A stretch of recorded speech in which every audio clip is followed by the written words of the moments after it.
My name is Joanne Miles. I'm 32 years old.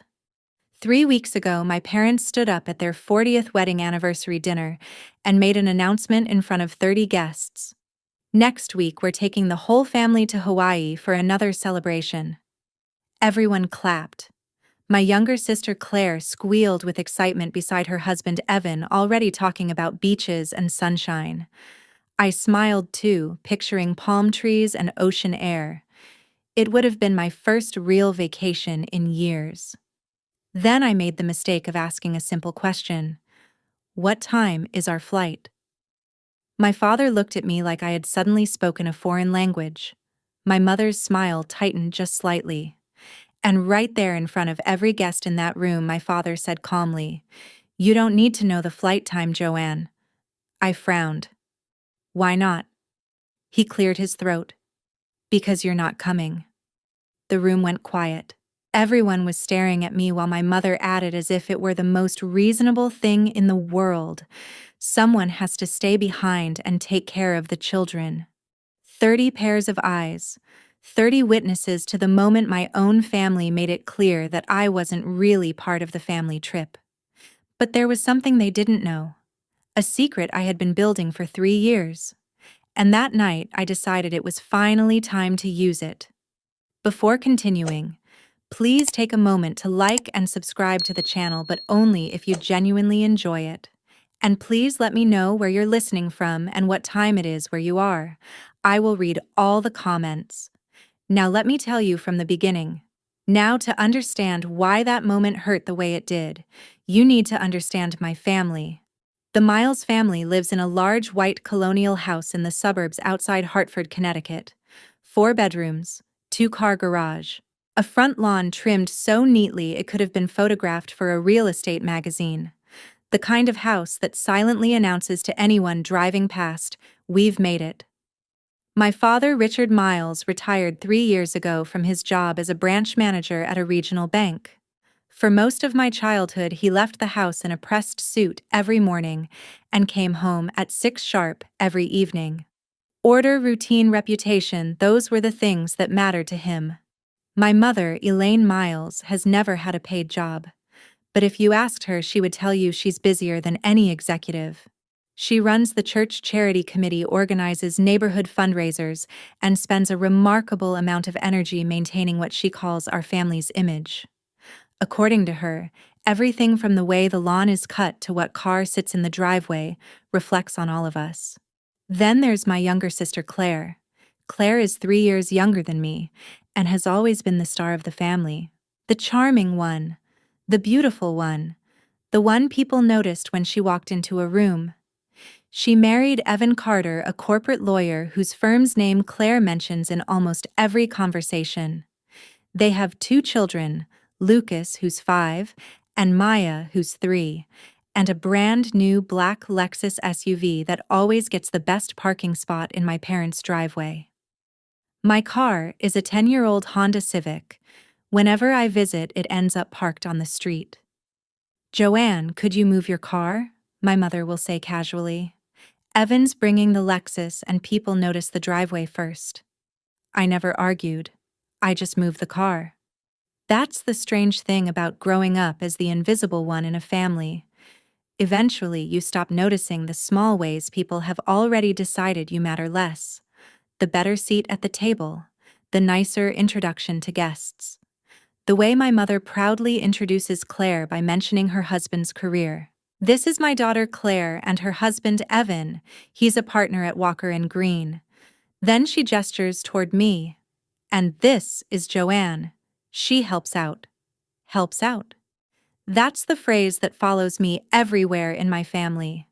Some of the details that follow will be dramatized, aided by artificial intelligence, to sharpen the message and deepen the emotional experience. I hope you relax tonight. Listen with a calm mind and then sleep soundly. Now, let's continue.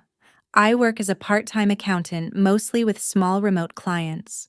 The work is flexible and quiet, and the income is modest, nothing impressive by my family's standards. But I never told them about the other thing I do. The thing that started 3 years ago when my life fell apart. and the thing that changed everything. Before we get to that, though, let me explain what helping out actually looks like in the Miles family. Take Thanksgiving, for example. I arrive at my parents' house at 6 in the morning to start the turkey. I set the table using my mother's fine china, the one set I'm not allowed to use for eating, only for washing afterward. I arrange the flowers, polish the silverware, time the 7 different side dishes so everything is ready at the exact moment dinner begins. Claire usually arrives around noon wearing something soft and expensive, kisses everyone hello, and sits down while food is served. Christmas works the same way. Except that I also wrap most of the presents my mother buys because she claims her arthritis makes it difficult.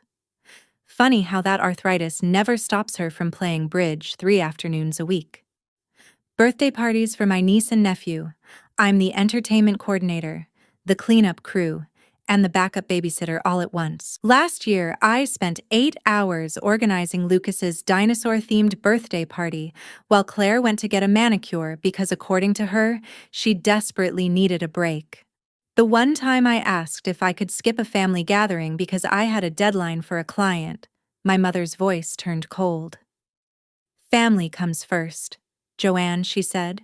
We all make sacrifices.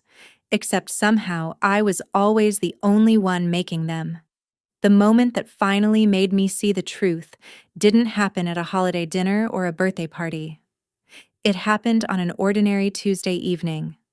I was standing in my mother's kitchen, sleeves rolled up, scrubbing the heavy cast-iron pot she used for family dinners. The house was quiet. Everyone else had already gone home.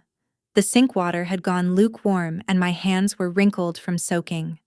And suddenly, a strange thought crossed my mind. I couldn't remember the last time someone in my family had invited me somewhere without expecting me to work. Not to cook, not to clean, not to babysit. Just invited me. That realization sat in my chest like a stone. But the truth is, the real breaking point in my life had happened 3 years earlier. Back then, I had been dating a man named Daniel Brooks for 4 years. We had talked about marriage, about children, about the future we thought we were building together. Then one evening, he sat across from me on the couch in my apartment and said the words I still remember perfectly. Joanne, I care about you, but I don't think I'm in love with you anymore. I felt the ground disappear beneath my feet. I don't understand, I whispered. He ran his hand through his hair, looking uncomfortable. You're always there, he said. At first I thought he meant it kindly. Then he continued. You're reliable. You help everyone. You take care of everything. But sometimes it feels like you're just there. He struggled for the right words. Like furniture. Like wallpaper. Like wallpaper. After he left that night, I walked around my neighborhood for almost an hour without really seeing where I was going. Eventually, I wandered into a small pawn shop downtown. I don't even know why. Maybe I just needed to look at something that wasn't my life falling apart. That's when I saw it. A used Canon DSLR camera sitting in a glass case. The price tag read $180.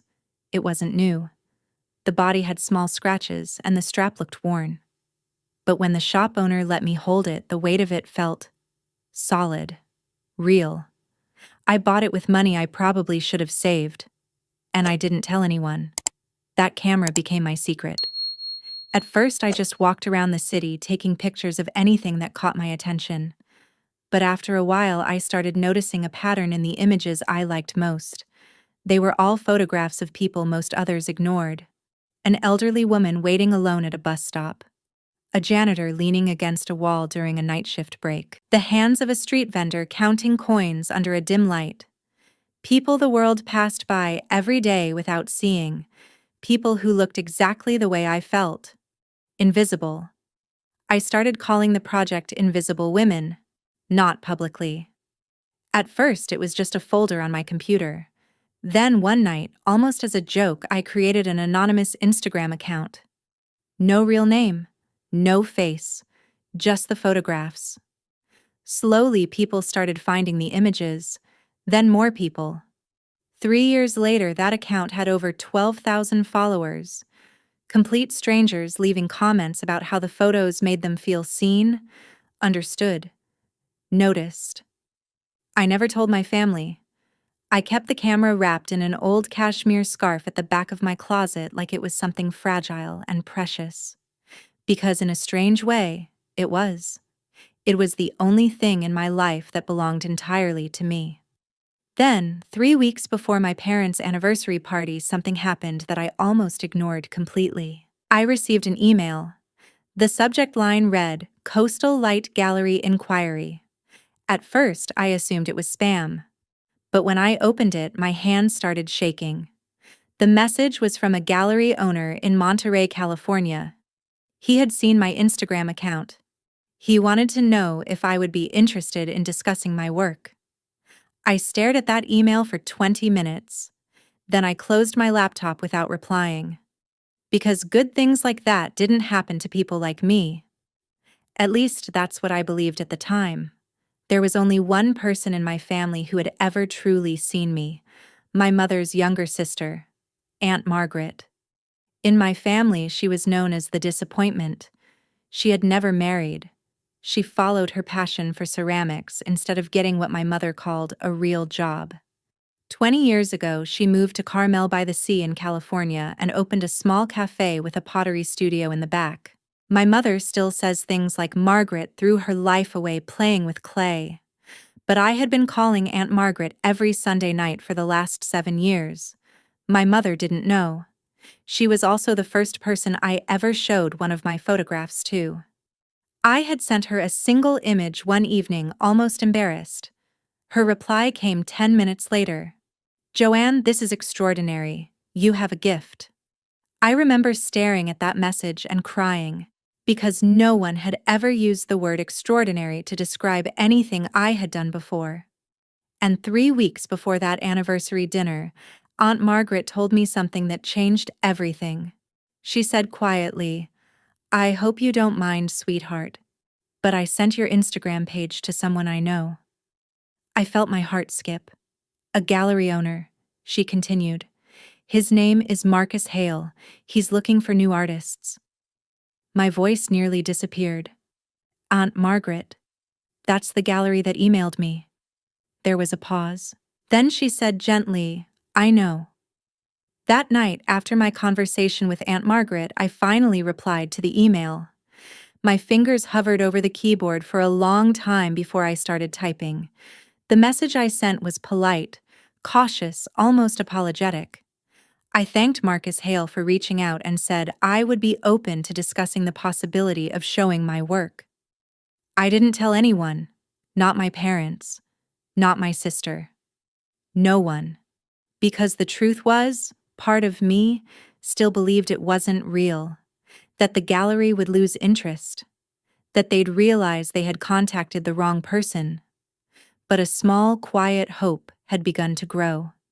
And then came my parents' 40th anniversary party, a milestone that, according to my mother, deserved a proper celebration, which meant 30 guests, a catered dinner, and an entire week of preparation that somehow became mostly my responsibility.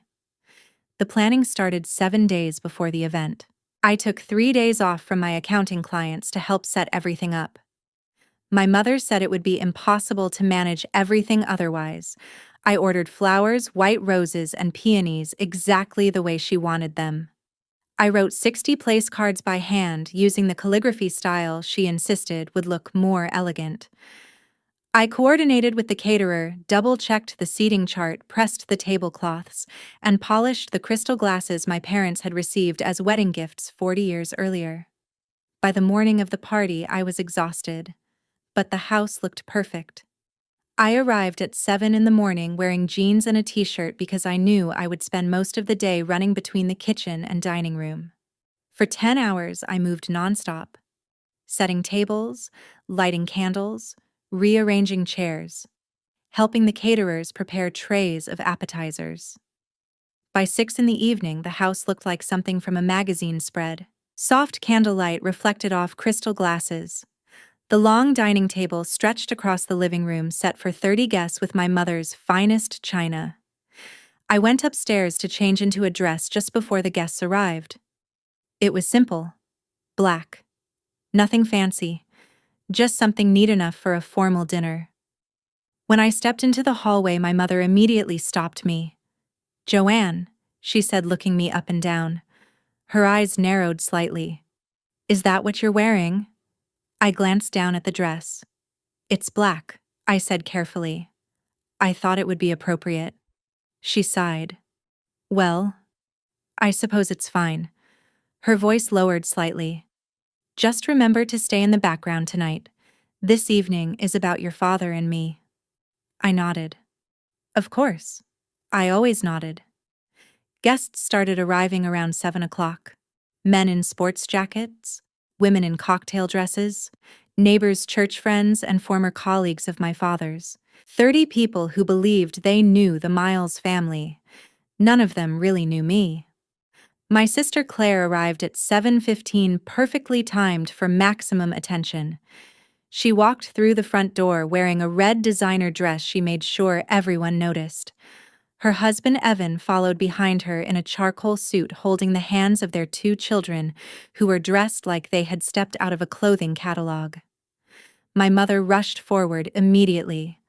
"Oh, Claire, you look stunning." She hugged her, kissed the children, and loudly greeted Evan. "You remember my daughter Claire and her husband Evan," she told several guests nearby. "Evan's a partner at his law firm now. We're so proud of him." There were congratulations and smiles all around. I watched from the kitchen doorway holding a tray of bruschetta. No one mentioned that I had done Evan's taxes for the past 3 years. For free. I spent the next hour moving through the room with trays of appetizers, refilling wine glasses, collecting empty plates, answering polite questions from guests who didn't recognize me. At one point, a woman in a pearl necklace took a crab cake from my tray and asked casually, "Are you with the catering company?" Before I could respond, my mother appeared beside me. "Oh no," she said lightly. "That's Joanne, my other daughter. She's helping out tonight." The woman smiled politely and turned away. My mother didn't notice the way that sentence landed. Or maybe she did. Later, Evan approached me with Maya squirming in his arms and Lucas tugging on his sleeve. "Hey," he said casually. "Can you take them for a bit?" "Not, would you mind?" "Not, thank you. Just a simple transfer of responsibility. Claire and I need to mingle." I took the kids. Of course I did. I fed them dinner in the kitchen. I wiped juice off Maya's dress when she spilled it. I told Lucas 3 different stories to keep him from running into the living room and interrupting the speeches. By the time I returned to the dining room, dessert was already being served. I realized then that I hadn't eaten anything all day. No one had thought to save me a plate. The announcement came at 9 o'clock, just after my mother's tiramisu was served. My father stood up from his chair and tapped his champagne glass lightly with a fork. The soft ringing sound cut through the conversations in the room. Within seconds, the guests grew quiet. 30 faces turned toward him with expectant smiles. My father cleared his throat and placed one hand on the back of my mother's chair. "Patricia," he began, then caught himself with a small laugh. "Elaine and I want to thank all of you for being here tonight." He always liked to sound practiced when he spoke in public. 40 years of marriage, he continued warmly. 4 decades of building this family, this home, this life. My mother beamed beside him. Across the table, Claire leaned her head on Evan's shoulder. Their children were finally quiet, playing with napkins and spoons. I stood near the doorway to the kitchen holding a stack of empty dessert plates. "And to celebrate this milestone," my father said, raising his glass slightly, "we have a surprise announcement." There was a ripple of curiosity around the room. My mother's eyes sparkled. He paused for dramatic effect. "Next week," he said, "we're taking the whole family to Hawaii." The reaction was immediate. People murmured with delight. "How wonderful. That's amazing. You two deserve it," Claire actually squealed. "Dad, that's incredible." Evan laughed. The kids are going to love that. I felt something lift inside my chest. The whole family. For once, I imagined myself not cooking, not cleaning, not organizing schedules or babysitting. Just being included. A real vacation. I stepped forward slightly, allowing myself a small smile. That sounds incredible, I said. Then I asked the question, what time is our flight? The room fell silent. Not the comfortable silence from before. A different kind. My father's expression changed. Just slightly. He glanced toward my mother. Something passed between them, an unspoken understanding I had seen many times growing up, but had never quite deciphered until that moment. Then he looked back at me. Joanne, he said slowly, you don't need to know the flight time. I blinked. I'm sorry. My father cleared his throat again. Because you're not coming. The words hung in the air like something fragile that had just shattered. 30 pairs of eyes turned toward me. I don't understand, I said quietly.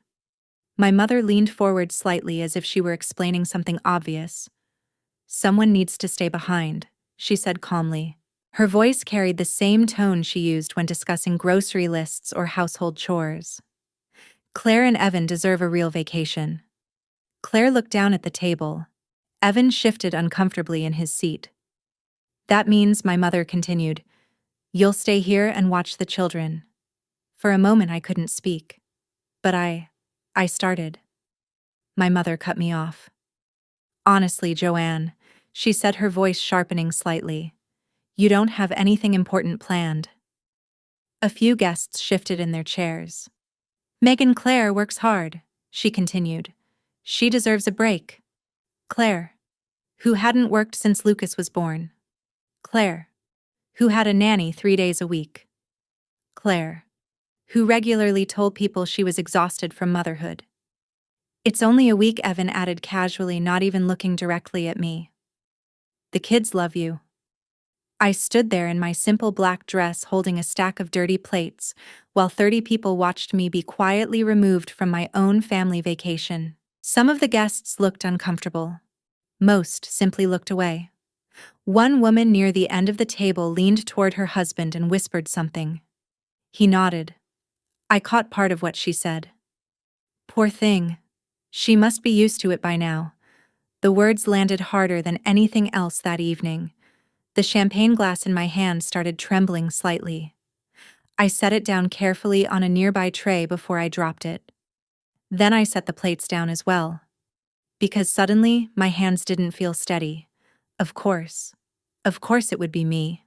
I forced a smile. A polite one. The kind I had perfected after 32 years of being the helpful daughter.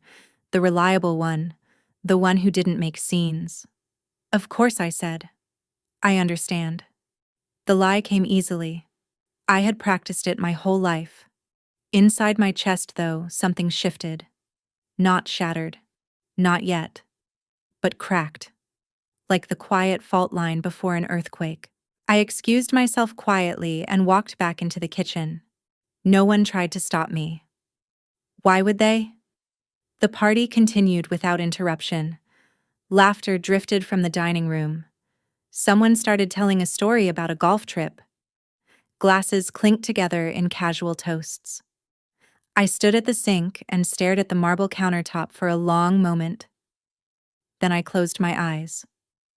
For the first time in my life, a different thought entered my mind. If they didn't see me as family, then maybe I didn't have to keep acting like I was. And standing there alone in my parents' kitchen listening to their celebration continue without me, I began making a very different kind of plan. They didn't see me as family. They saw me as staff. And staff can resign. It was almost midnight when I found the emails. The last of the guests had finally left the house. The laughter and music that had filled the rooms a few hours earlier had faded into silence. My parents had already gone upstairs to bed exhausted from an evening of congratulations about 40 years of marriage.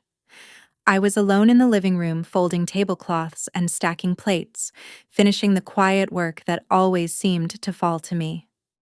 As I worked, I suddenly remembered a file I still needed to send to a client whose deadline I had pushed back just to help prepare this party. My laptop was at home. My mother's laptop was sitting on the kitchen counter. She won't mind, I told myself.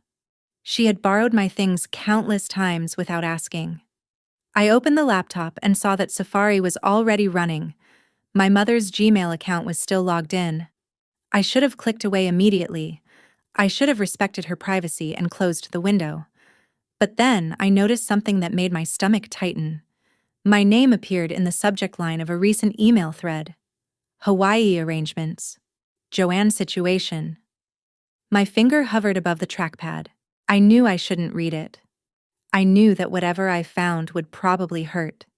Still, curiosity and a strange sense of dread pushed me forward.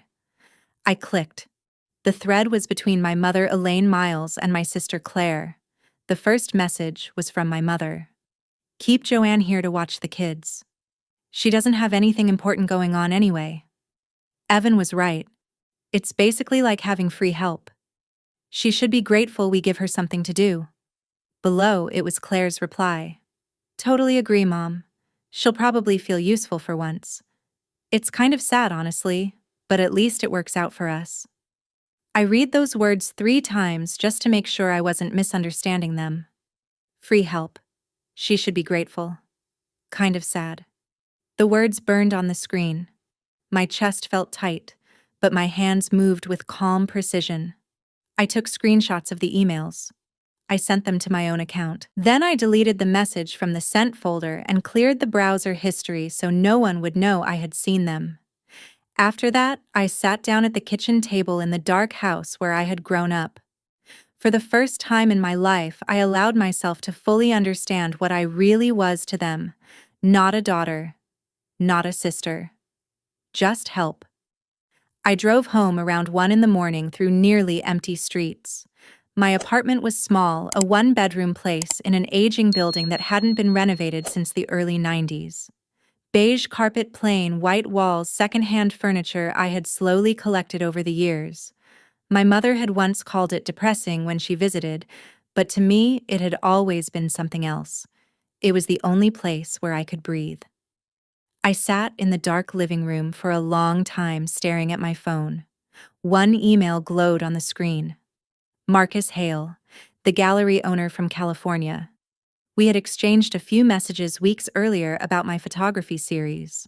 He had asked if I would be willing to bring my portfolio to Coastal Light Gallery so he could see the work in person. I had answered once politely, but I had never followed up. A part of me had assumed it was too good to be real, but now I realized something. I could go. I could actually go. Before I had time to talk myself out of it, I called the one person who would understand. My Aunt Margaret answered on the second ring, even though it was well past midnight. Joanne. What's wrong? I told her everything. The announcement at the party. The humiliation in front of 30 guests. The emails I had just read. My voice cracked only once when I repeated the words, free help. When I finished, there was silence for a moment. Then Aunt Margaret spoke gently but firmly. Joanne, I have a spare room above the cafe. I could use help with the morning shift anyway. And that gallery Marcus runs, it's only 20 minutes from here.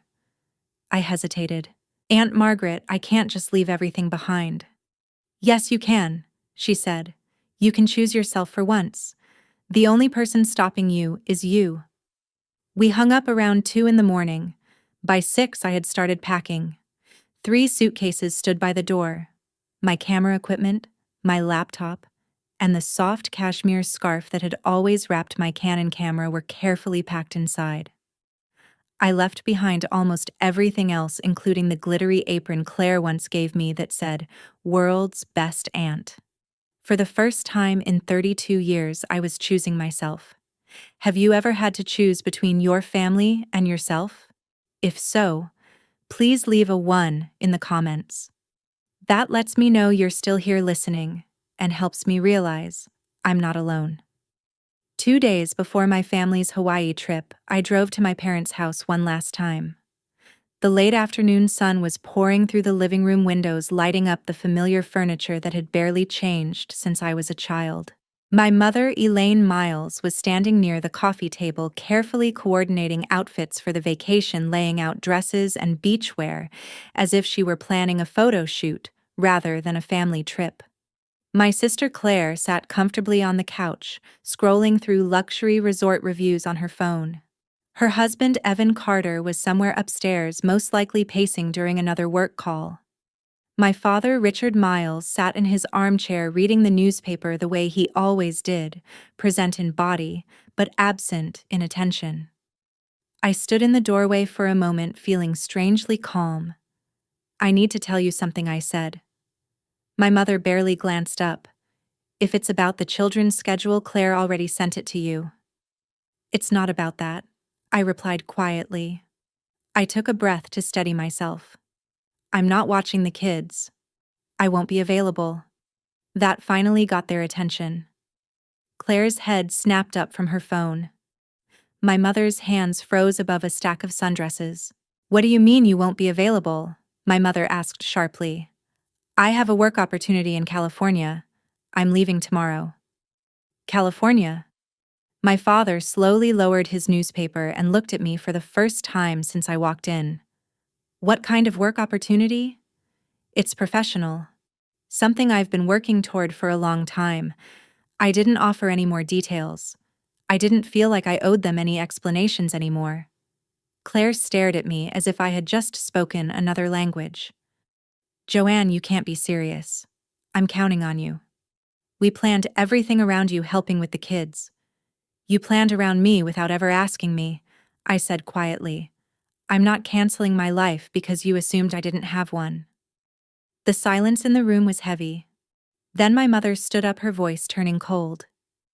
"This is incredibly selfish, Joanne. Claire needs your help. Family comes first." "Family comes first," I repeated slowly. "Except when it comes to inviting me to Hawaii." My mother opened her mouth, but no words came out. For once, Elaine Miles didn't have an answer. My father cleared his throat. "If you leave, don't expect us to welcome you back with open arms." "I understand," I said. And for the first time in my life, I meant it. The next 24 hours became a masterclass in emotional pressure. My mother called 6 times. Each voicemail grew more dramatic than the last. She accused me of tearing the family apart and abandoning my responsibilities. She said my father was devastated, and that he barely touched his dinner. Claire called too, crying and insisting she didn't know how she would manage without me. She said the children kept asking where Aunt Joanne was going. Then came the message that nearly broke my resolve. "You're going to end up alone, you know, just like Aunt Margaret." "Is that what you want?" I stared at the message for a long time. They meant it as an insult. They meant it to scare me. But Aunt Margaret had built a life that belonged entirely to her. She had her cafe, her pottery studio, her art, and a town full of people who respected her. She was happy. Maybe ending up like Aunt Margaret wasn't a threat. Maybe it was a promise. I turned off my phone. The last thing I did before leaving Boston was walk slowly through my apartment. 3 suitcases waited near the door. Everything else stayed behind. The secondhand couch, the worn beige carpet, the quiet life I had built around everyone else's expectations. I taped my spare key to an envelope and slid it under my landlord's door. Month-to-month lease. Paid through the end of January, a clean break. As the sun rose the next morning, I loaded my car. My 10-year-old Honda Civic waited in the parking lot, the same car my mother had always found embarrassing. To me, it suddenly looked like freedom. I didn't look back when I drove away. The drive from Boston to Carmel by the sea would take about 45 hours if you rushed it. I didn't rush. I stretched the journey into 5 days, stopping at roadside motels and quiet diners where nobody knew my name or my past. Somewhere in Nebraska, I pulled over at a rest stop and watched the sunset spread across the prairie in waves of gold and soft pink. I lifted my camera and captured the moment. The photograph felt different from anything I had taken before. It was the first picture I took as a free woman. On the third day, my phone buzzed when I turned it on to check directions. A message from Claire appeared. Mom says if you're not home when we get back from Hawaii, you're dead to her. I read it once, then deleted it. She had already been acting like I didn't exist anyway. At least now I would be alive somewhere else. On the fourth day, I called Aunt Margaret from a gas station in Arizona. I'm about 8 hours away, I told her. Your room is ready, she said warmly. Fresh sheets, ocean view, and Marcus Hale wants to meet you tomorrow afternoon if you're ready. Tomorrow. That's so soon. Joanne, she said gently. You've been waiting 3 years for this moment. It's not soon. It's finally. When I crossed into California, something inside me shifted. The Pacific Ocean appeared to my left, wide and endless under the fading sunlight. I rolled down the window and breathed in the salty air. For the first time in years, I felt possibility instead of pressure. At 7 in the evening on the fifth day, I pulled into the driveway of the Ceramic Cup Aunt Margaret's Cafe and Pottery Studio in Carmel by the sea. She was waiting on the porch when I pulled into the driveway, her arms already open before I even stepped out of the car. Aunt Margaret looked exactly the way I remembered her: warm eyes, wind-tangled hair, and that calm confidence that always made people feel safe. When I reached the steps, she wrapped me in a hug that seemed to dissolve the exhaustion of the last 5 days. Welcome home, she said softly. And for the first time in 32 years, the word home actually felt real. Carmel by the Sea was the kind of place that almost didn't feel real when you first arrived. The streets were lined with cottages that looked like they belonged in a storybook, with crooked rooftops and flower boxes spilling over with color. Art galleries seemed to appear on every corner. Ocean mist drifted through tall cypress trees and rolled gently over the rooftops in the early evening. The entire town felt less like a city and more like a painting someone had imagined into existence. Aunt Margaret's Cafe sat on a quiet street just 2 blocks from the beach. The sign above the door read, "The Ceramic Cup," in hand-painted letters. Blue shutters framed the windows and lavender overflowed from wooden flower boxes beneath them. The back half of the building housed her pottery studio, where she taught classes and sold handmade pieces to tourists who wandered in after smelling fresh coffee and baked scones. My room was upstairs. It was small, but bright and welcoming. A bed covered with a white quilt stood near the wall. A wooden desk sat beside the window, and when I looked outside, I could see the Pacific Ocean stretching toward the horizon. The sight of it filled my chest with something that felt unfamiliar, but wonderful. That night, we ate dinner in the cafe after closing. You'll work the morning shift, Aunt Margaret explained while pouring tea. 6 to noon. After that, the day belongs to you. I shook my head slightly. I don't even know how to thank you for letting me stay here. She waved away the comment as if it were unnecessary. Don't thank me. Just build something with your life. That's more than enough. The next morning, I woke before dawn. The sky outside the window was still dark blue when I tied on an apron. It wasn't the glittery world's best aunt apron I had left behind in Boston. This one was simple canvas with the ceramic cup embroidered across the front in blue thread. Aunt Margaret showed me how to prepare pour-over coffee and warm the trays of fresh scones she had baked before sunrise. Customers began to arrive shortly after 6. Some were locals who greeted my aunt by name and chatted easily while sipping coffee. Others were tourists drawn in by the smell of pastries and the charm of the small cafe. I took orders, wiped tables, and spoke with strangers who had no idea that only 5 days earlier I had driven across the country and walked away from my entire old life. By noon, I had earned $37 in tips. It wasn't a fortune, but it felt strangely satisfying. I realized I had smiled more in those 6 hours than I had in the previous 6 months. At 2 o'clock that afternoon, I had an appointment at Coastal Light Gallery. I showered quickly, changed into the nicest dress I owned, and walked the 3 blocks through town toward the gallery. My heart was beating fast as I pushed open the glass door. Marcus Hale looked nothing like the intimidating gallery owner I had imagined. Instead of a polished businessman in an expensive suit, the man who greeted me had silver hair, weathered features, and kind, thoughtful eyes. He wore a linen shirt with the sleeves rolled to his elbows and greeted me with a relaxed smile.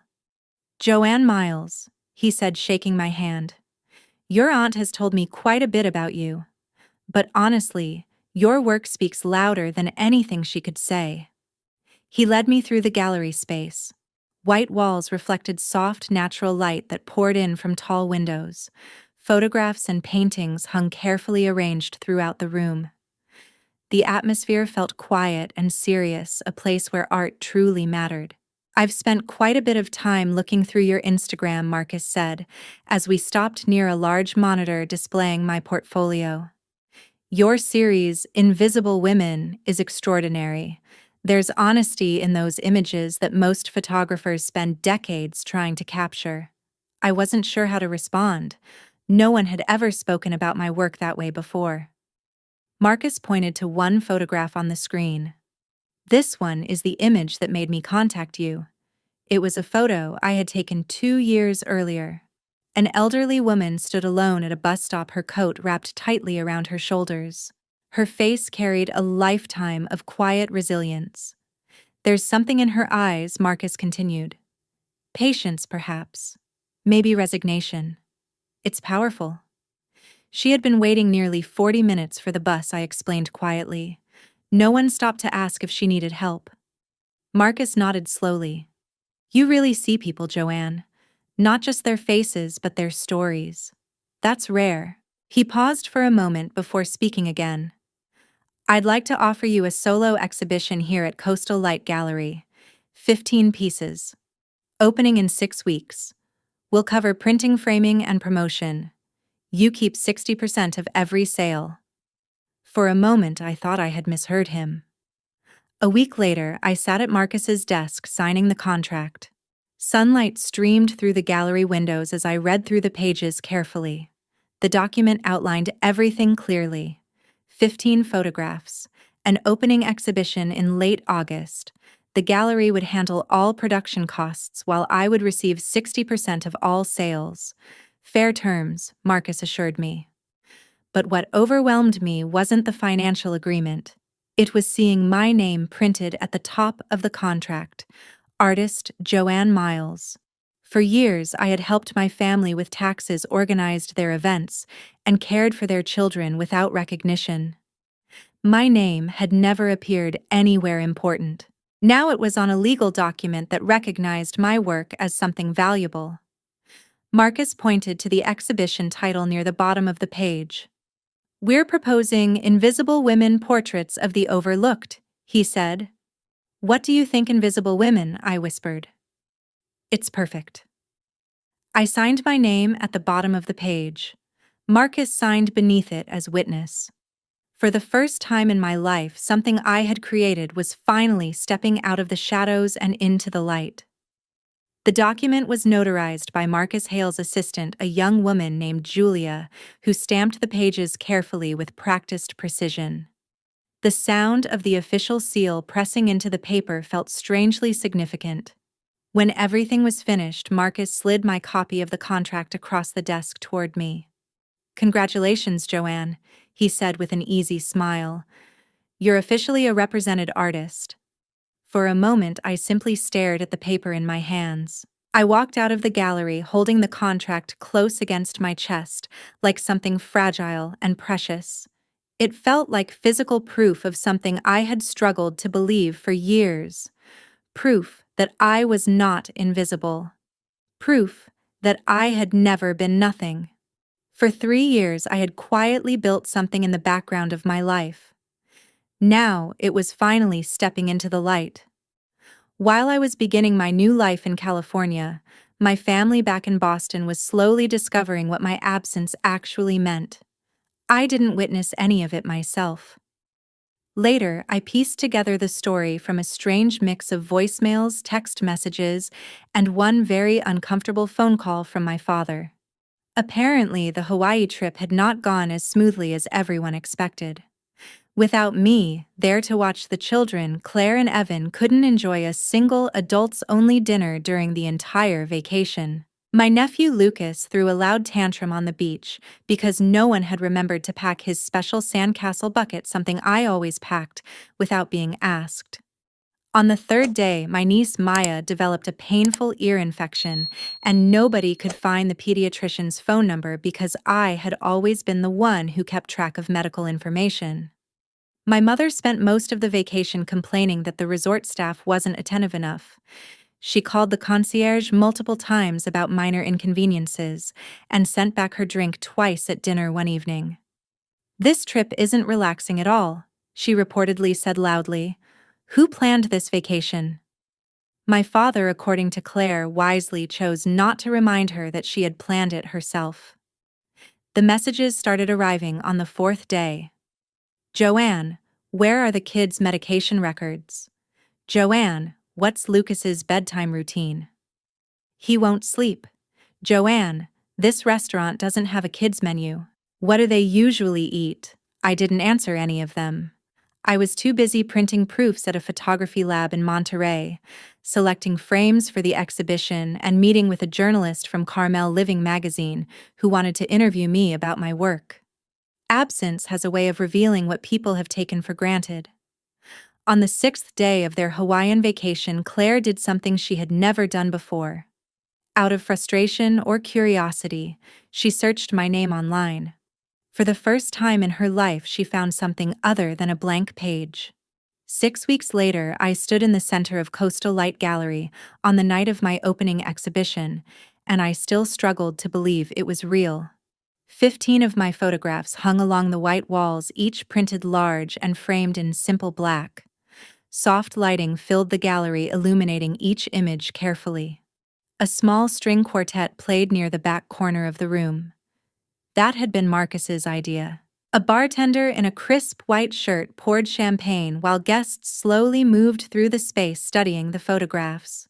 There were about 50 people in the gallery that night. Some were local artists I had met through Aunt Margaret. Others were collectors Marcus had invited personally. The journalist from Carmel Living magazine stood near the wall scribbling notes in a small notebook. People moved from photograph to photograph, studying them quietly. My photographs. Seeing them displayed with price tags beside them made my head spin. I wore a navy dress that was simple but elegant. My hair was down, something I rarely did, and I had even put on lipstick. Aunt Margaret appeared beside me and pressed a glass of champagne gently into my hand. "How are you feeling?" she asked. "Terrified," I admitted with a nervous laugh. "What if nobody buys anything?" Aunt Margaret smiled slightly and nodded toward the center wall. "Someone already has." I followed her gaze and saw a small red dot beside the label of the photograph that had first caught Marcus's attention. The bus stop portrait of the elderly woman. "That's Mrs. Dalton," Aunt Margaret whispered. "She owns half the art in Monterey County. She just bought that photograph for $3,000. $3,000. For something I had created." Before I had time to process that thought, Marcus appeared beside me, smiling broadly. "Joanne," he said, "there's someone from the magazine I'd like you to meet. They're considering featuring you on next month's cover." The words barely registered. A magazine cover. My name. My face. My story.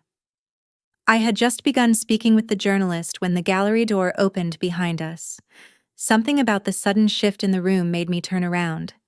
And then I saw them. Claire and Evan stood in the entrance, both still lightly sunburned from their trip to Hawaii. They looked completely out of place among the gallery guests. Claire wore a bright floral sundress that looked more appropriate for a beach brunch than an art opening. Evan stood beside her, scrolling through something on his phone with a puzzled expression. They both scanned the room slowly, their expressions filled with the same mixture of confusion and judgment I had seen my entire life whenever they encountered something unfamiliar.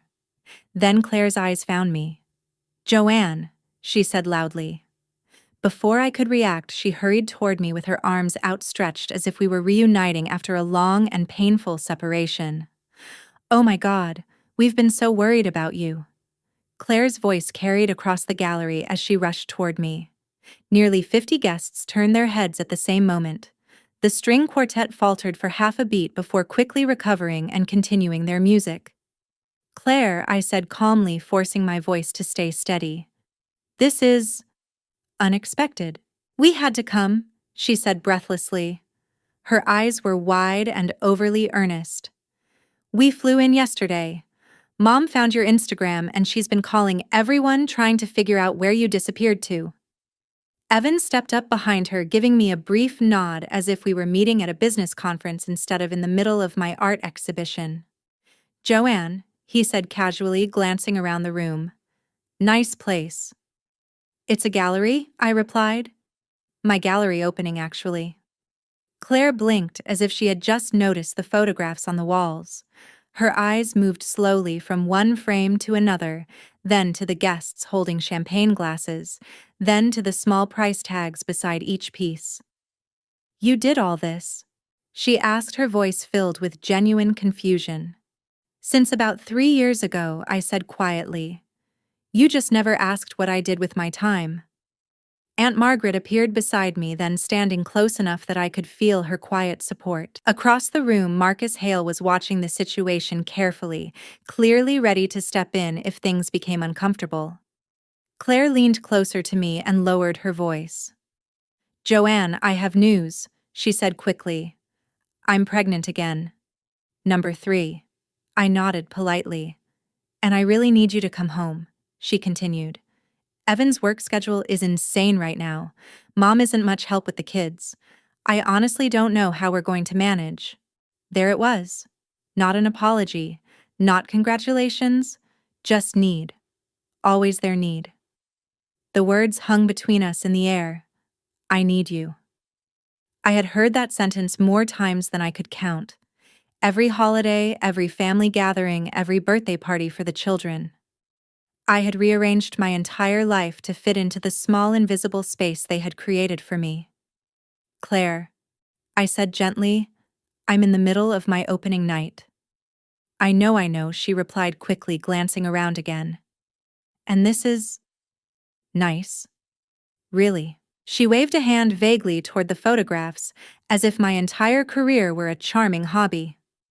"But we can talk about this later," she continued. "Right now, I just need to know when you're coming back to Boston." "She's not coming back."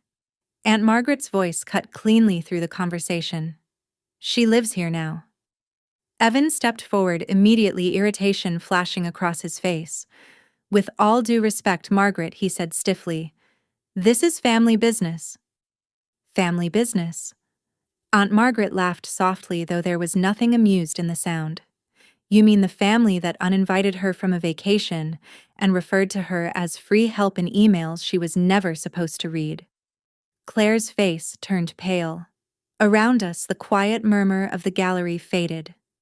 Guests had stopped pretending not to listen.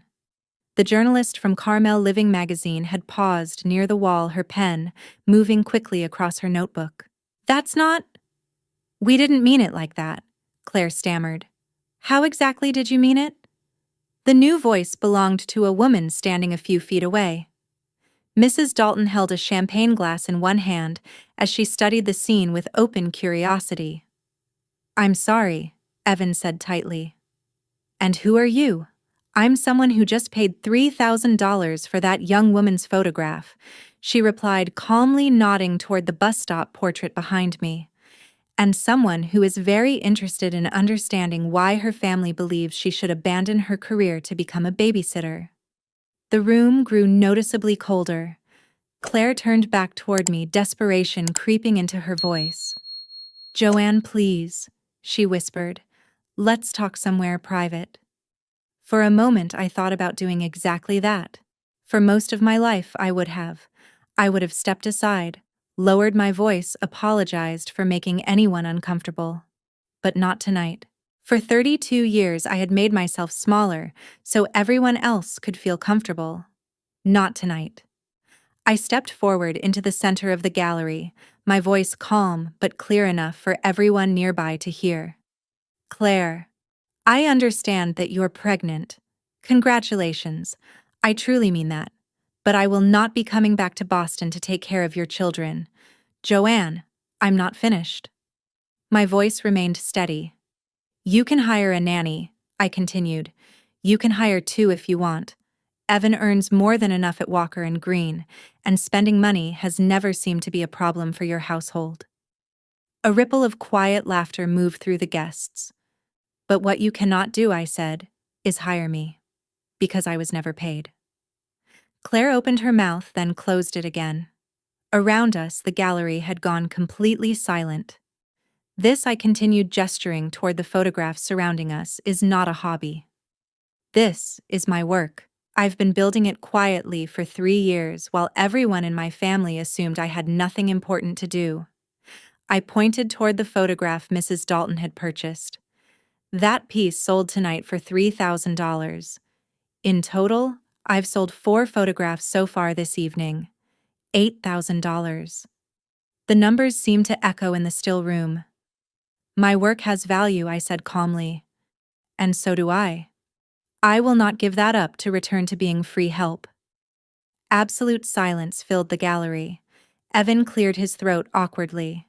Claire's eyes filled with tears. This time, they looked real, not the dramatic ones she used when she wanted sympathy. Then Marcus began clapping. Aunt Margaret joined him immediately. Mrs. Dalton lifted her champagne glass in a quiet toast. One by one, the other guests followed. Applause spread slowly through the gallery, not for the photographs on the walls. For me. For the moment I finally stopped being invisible and said enough. I didn't smile triumphantly. I didn't gloat or savor the moment the way some people might have. I simply looked at my sister and spoke quietly. I hope your pregnancy goes well, I said. I truly do. Then I turned and walked away. The conversation in the gallery slowly resumed around me. People returned to studying the photographs and sipping champagne. The string quartet continued playing softly in the corner. For a moment, I allowed myself to believe the drama was over. 20 minutes later, the gallery door opened again. I was speaking with the journalist from Carmel Living magazine when I felt a shift in the room. The quiet change in atmosphere made me glance toward the entrance. And there they were. My parents stood in the doorway as if they had stepped out of a nightmare and into my new life. My mother, Elaine Miles, wore her beige Burberry trench coat, the one she reserved for events she considered important. My father, Richard Miles, stood just behind her wearing a navy blazer, looking uncomfortable and slightly lost among the gallery guests. They scanned the room slowly until their eyes locked onto me. Then, my mother began walking toward me with the same determined stride she had used my entire childhood. "Joanne," she said sharply. Her voice carried the same tone she had used when I was 8 years old and had accidentally tracked mud across her freshly cleaned floors. "We need to talk." The journalist beside me raised one curious eyebrow but stepped back politely. I excused myself and moved quickly to intercept my parents before they could create an even bigger scene in the middle of the gallery. "You came all this way?" I said calmly. "Of course we did." My mother replied, her voice tight with indignation. "You disappeared without telling anyone where you were going. You abandoned your family when we needed you the most. And now I find you here pretending to be an artist while your sister is pregnant and struggling." "Claire is pregnant and wealthy," I corrected quietly. "She isn't struggling. She's inconvenienced." "Don't be cruel, Joanne," my mother snapped. "This isn't who you are." "You're right," I said after a slow breath. "This isn't the version of me you're used to. The one who quietly did whatever you asked." I looked directly at her. That Joanne was never seen. She was only used. My father cleared his throat nervously. "Joanne, your mother is just trying to say I know exactly what she's trying to say, Dad," I interrupted gently. "I've heard the same message my entire life. Family comes first. Make sacrifices. Don't be selfish." I held his gaze. But I wasn't part of the family trip to Hawaii. Remember? So which is it? I gestured slightly between us. Am I family or not? Neither of them answered. My mother recovered first. Hawaii was just one trip, she said dismissively. You're blowing this completely out of proportion. Someone had to stay with the children. Someone, I repeated slowly. Why me? Why always me? Because you have the time, she replied immediately. You're not married. You don't have children. What else would you be doing? For a long time, I had wondered whether I would ever use the screenshots of those emails. Part of me had hoped I would never need to. But standing there in the center of my gallery, surrounded by my work, and by people who actually saw me, I realized something. Some truths needed to be spoken out loud. I reached into my purse and pulled out my phone. Let me read you something, I said calmly. It's an email you sent to Claire before the anniversary party. My mother's face turned pale. Keep Joanne here to watch the kids, I read slowly. She doesn't have anything important to do anyway. It's basically like having free help. She should be grateful we give her something to do. The gallery fell completely silent again. Every guest in the room was watching us. And Claire replied, I continued. She'll probably feel useful for once. It's kind of sad. Across the room, Claire stood frozen, looking as if she wished the floor would open and swallow her whole. Joanne, my father said quietly. Where did you find? It doesn't matter where I found it, I replied. What matters is that you wrote it. I lowered my phone slowly. I'm not reading this to embarrass anyone. I'm reading it so you understand why I left. You didn't see me as family, I continued. You saw me as staff. And staff has the right to quit. My mother opened her mouth, then closed it again. For the first time in my entire life, Elaine Miles had absolutely nothing to say. The journalist from Carmel Living magazine continued writing quickly in her notebook. It was Evan who finally broke the silence. This is ridiculous, he said sharply as he stepped forward. Joanne, you're creating a scene over nothing. Your family asked you to babysit. That's what families do. Not everyone gets to run away across the country pretending to be an artist.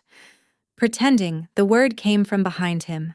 Mrs. Dalton stepped forward slowly, her voice cool and unmistakably sharp. I just spent $3,000 on one of her photographs, she said. I don't pay that kind of money for pretend. Evan turned toward her, his confident expression cracking slightly. With respect, ma'am, you don't know this family. This situation doesn't concern you. Mrs. Dalton set her champagne glass down carefully. Actually, she said, I know exactly what I need to know. I know that young woman has spent years photographing people society overlooks. She gestured toward the gallery walls. And it appears her own family overlooked her just as thoroughly. A low murmur spread through the room. Guests were no longer pretending not to listen. They were openly staring now. It was the kind of attention my mother had spent decades chasing in social circles. Just not like this. This is a misunderstanding, my mother said quickly, trying to recover control. Family jokes are being taken out of context. A joke. Another voice spoke up. It was an older woman with silver hair who had purchased one of my photographs earlier that evening.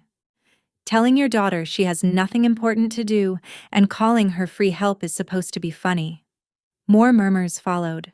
My mother's carefully built social reputation seemed to be dissolving right in front of her. Aunt Margaret stepped forward calmly. I think it might be time for you to leave, she said gently. My mother's face flushed deep red. My father placed a hand on her arm, guiding her toward the exit. Claire stood several steps away, wiping tears from her face. Even Evan had finally fallen silent, realizing that none of his usual arguments were working here. My mother paused at the door and turned back toward me.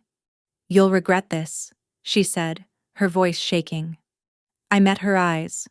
No, I replied quietly. I really won't. And this time, she left. My mother turned sharply without another word and walked out of the gallery, pulling my father along with her. The glass door closed behind them with a quiet click that somehow sounded louder than a slammed door.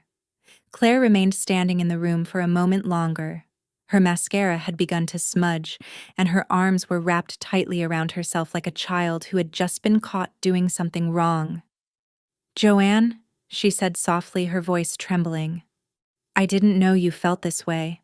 I thought you liked helping." "No," I said gently. "I wasn't angry anymore. You didn't think about it at all." "None of you did." Evan placed a hand on Claire's shoulder, but for once he had nothing to say. Maybe for the first time he realized that none of his confident arguments were going to fix this moment.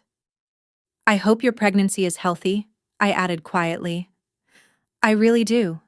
And I hope the kids grow up happy. But I can't be their built-in aunt anymore." Claire wiped her eyes. "If you want to be part of my life," I continued, "things have to be different. They have to be equal."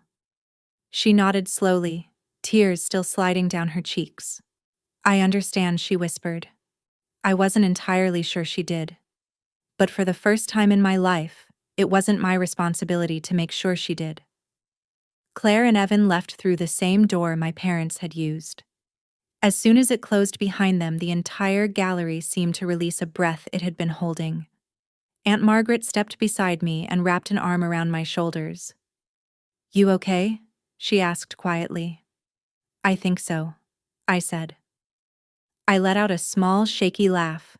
I just confronted my entire family in the middle of my own art exhibition. "You did," Aunt Margaret replied warmly. "And you were magnificent." Marcus Hale approached us a moment later carrying a fresh glass of champagne. He handed it to me with a smile. "For what it's worth," he said, "I've been running galleries for 20 years. I've never seen an opening night quite like this one. Is that a good thing or a bad thing?" I asked. Marcus chuckled.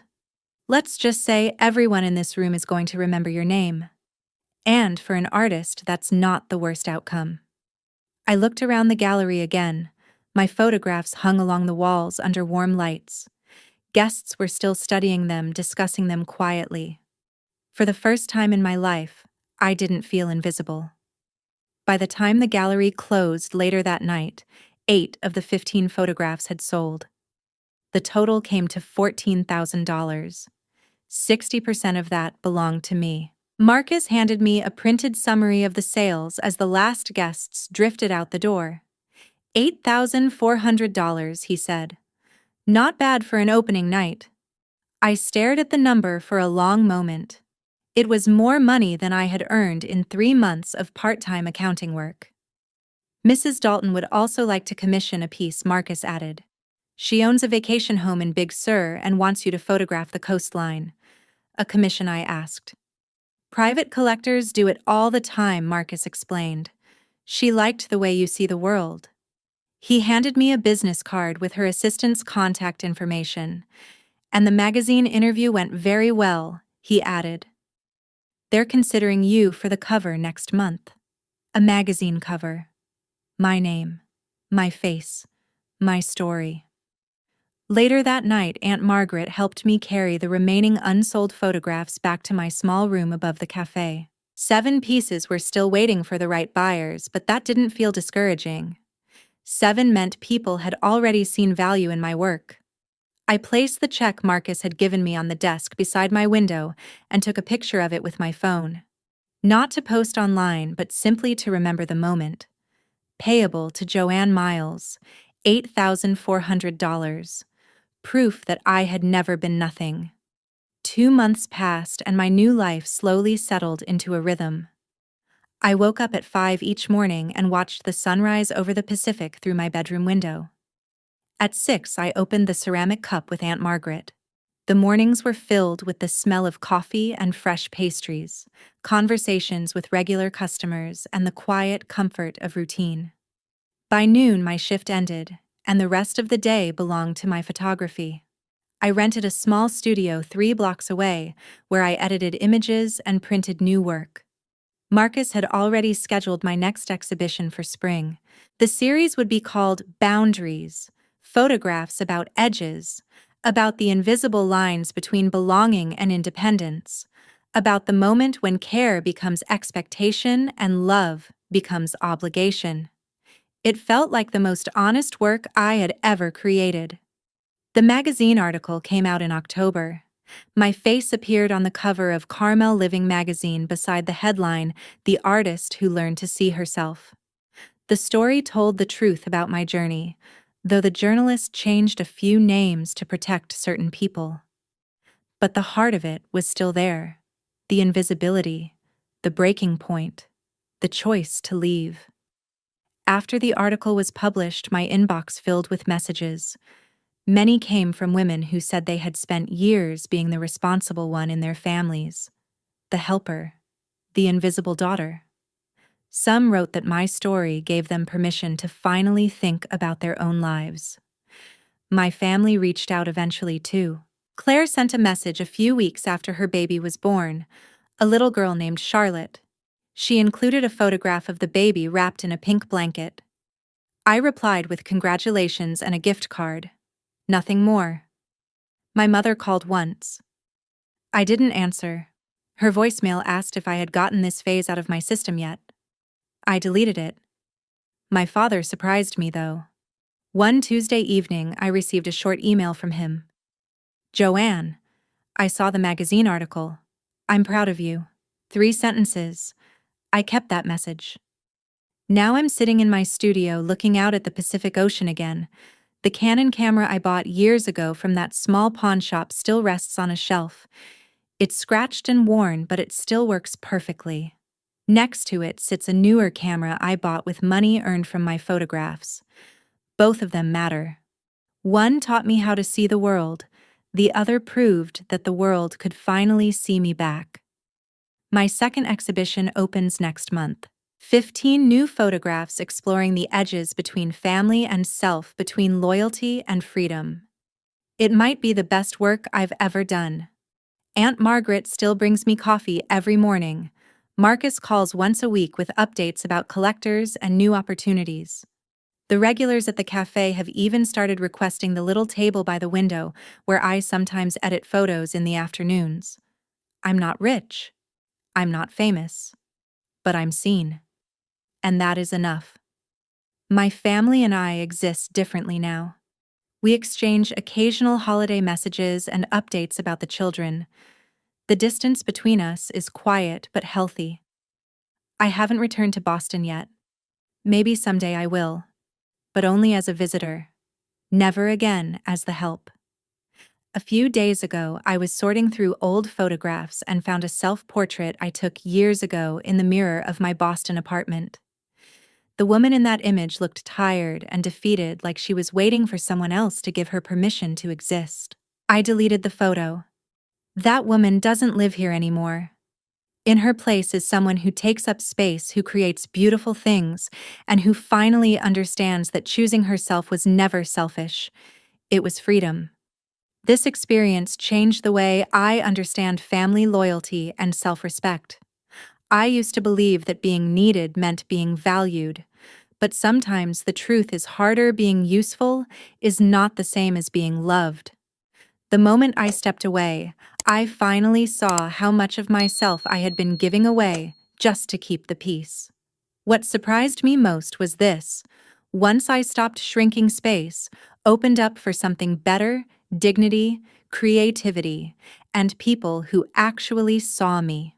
So I want to ask you something honestly. If you were standing where I stood between staying comfortable for everyone else or choosing your own path, what would you do? Would you stay, or would you walk away and build something new? And while you're listening right now, tell me in the comments where in the world you're hearing this story from.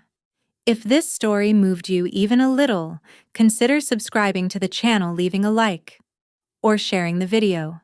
It might feel like a small click, but it helps stories like this reach people who feel invisible in their own lives. Your action could be the moment that helps someone else realize they deserve to be seen too.